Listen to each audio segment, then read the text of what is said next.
Hey everyone, it's Gadget, and I'm back with another speed paint. Sorry it's been a few weeks, this one has taken me a little while to get done. So, as you can see from a request that I had from one of my viewers, Lord Darth Vic, I'm doing a bit of fan art for Stalker 2, the video game by, I think it's GSC? Yeah, Ukrainian developers who are currently going through the mill at the minute, as you would expect for where they happen to be. But they are committed to releasing Stalker 2 either this year or next year. If you haven't played it, the Stalker series of games are post-apocalyptic survival games set around Chernobyl, where something happened there. The zone has become increasingly weird and nondescript, and you are a stalker, someone who goes there to find artifacts and smuggle things in and out, who has a instruction to go kill someone called Strelok. They're great games. They're from 2008. They're very, very much 2008 games, but yeah, they're brilliant. I love the Stalker games. Anyway, yeah, so I had a reference piece and I decided to draw it by hand rather than kind of trace out the outline of it and see where we get, and this is what we got with the first session. So we go into the second session where I'm going to be doing the finer outline. This is actually my second attempt at doing a Stalker fan art. Which is why this has taken so long to do this video. The first one I had, I just couldn't get the perspective right in it, and I was just not happy. I'd spent about 4 hours on it, and I was just not happy with it, so I ended up throwing it in the bin and starting again, and I'm ultimately much happier with this one. So yeah, at the minute I'm just kind of getting in the outlines. I did the rough outline in the first session, and now just trying to get the thicker, not necessarily thicker, the more defined outline in with the fine liner here. Hands are still a problem for me. I feel like I will never, ever get hands right. I'm not too worried about that, though. Everyone knows hands are the worst things on the human body to draw.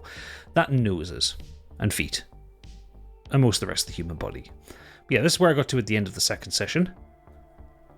So the third session, I'm determined to fix that hand, and kind of using the lasso tool and stretching it out a bit, I think I get somewhere close to what an actual hand looks like.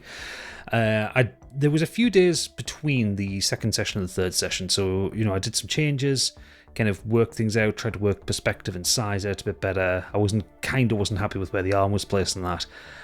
When we get to the end of this one, there's still a few things I'm not 100% happy with this one, but ultimately there was a lot of learned on this one, a lot of kind of cool things that I did. So we're going to do the background, which as you can see is this kind of distorted radiation symbol. And again, trying to get the perspective right and trying to get the right sizing on the chevrons, are they? Would they be chevrons? I think they would be chevrons. But I'm actually really happy with how the background turns out when we get into the colouring. Again, more kind of playing with the outlines, trying to get it right. And then, yeah, getting the background in, some clouds. I do like doing clouds. Clouds are fun. And then this kind of built-up kind of explosion-y look. Bring in that outline, and then what we're going to do is we're going to get a square brush and just start to build, because the original image, it's like built up, it looks like bits of factory. So what I'm using here is grey with a square brush and just creating up these layers like this.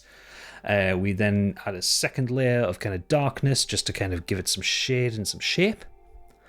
And then on top of that, we keep that square brush and we start just building structures in the same kind of grey colour. And you'll see when I zoom out, when it's all done, it looks really cool, really convincing.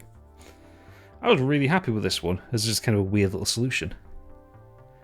Probably could have made them blend a little bit more, maybe put another dark layer on there, but yeah, look at that. It's fantastic. Yeah, added a bit of red behind them and a bit more of a kind of explosion-y look. Because, everything's nuclear in this game. And this is where I start just starting the colour on him. So kind of base layer of kind of a dark, really dark brown. And then I'm trying to pick out where the outlines are. I should have made it another layer and made the outline white, but here we go. And then just starting to add the base layer of shade. And that's where we end the third session on it. The fourth session starts and literally just pick it up there. And this is, at the minute, I'm just kind of sampling colours from the source image, trying to find the base colours in the source image so that I can kind of build on top of it.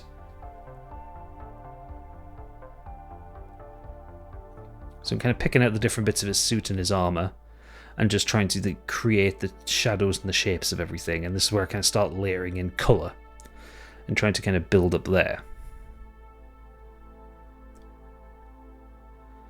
I ended up really liking this colour palette as well. It's not a colour palette I've really worked in. These kind of like, it's mostly brown. It's mostly different shades of brown, and I don't tend to use those colours very much. Like, you know, if you look back to my like Spider-Verse pictures, or Hollow Knight ones, you know, it's all kind of brighter colours. But here, trying to get find all the sources of light, trying to get all the light kind of going in the right direction, trying to build it up properly, and trying to just give him some shape. And I'm just using a painterly brush for this one, so it's just mimicking a paintbrush, which I think adds a nice bit of texture to the piece.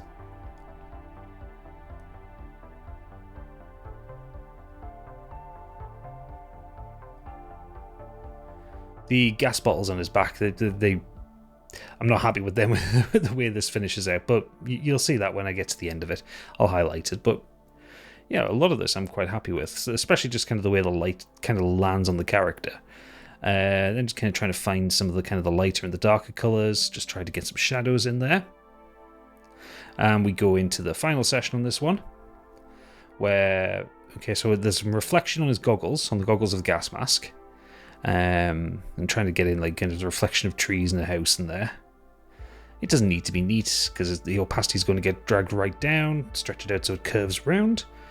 Then a bit more kind of washed out colour to the eyes. Originally you can actually see his eyes through the glass. I didn't want to do that. Then just trying to kind of get some outline on the goggles. Are they goggles? Are they goggles on the gas mask? I don't know. The eye bits. I ended up not liking this and just kind of get rid of it all. Stuck with the kind of the black outline, but I do add some colour into it just to give it a little bit of depth.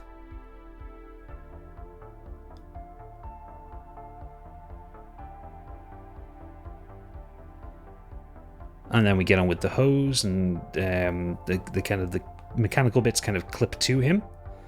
Get some more shine on there. And then get the hose. The hose, again, I'm not 100% happy with. I think that's possibly because I did the curves on the outline very quickly. And I don't think I pulled it off. But you know, maybe don't notice it as much when it zooms out, because there's kind of a lot of detail there. Yeah, so just getting the metallic bits of his uniform in there. And then we go and have the tricky bit, which is cleaning up the rough outline that I did. You'll see I have to go right the way around the edge of him because I wasn't very good with the lasso tool when I did the base colour. So yeah, all the way around. This was bloody demeaning. And mind-numbing. But obviously, best to neaten things up.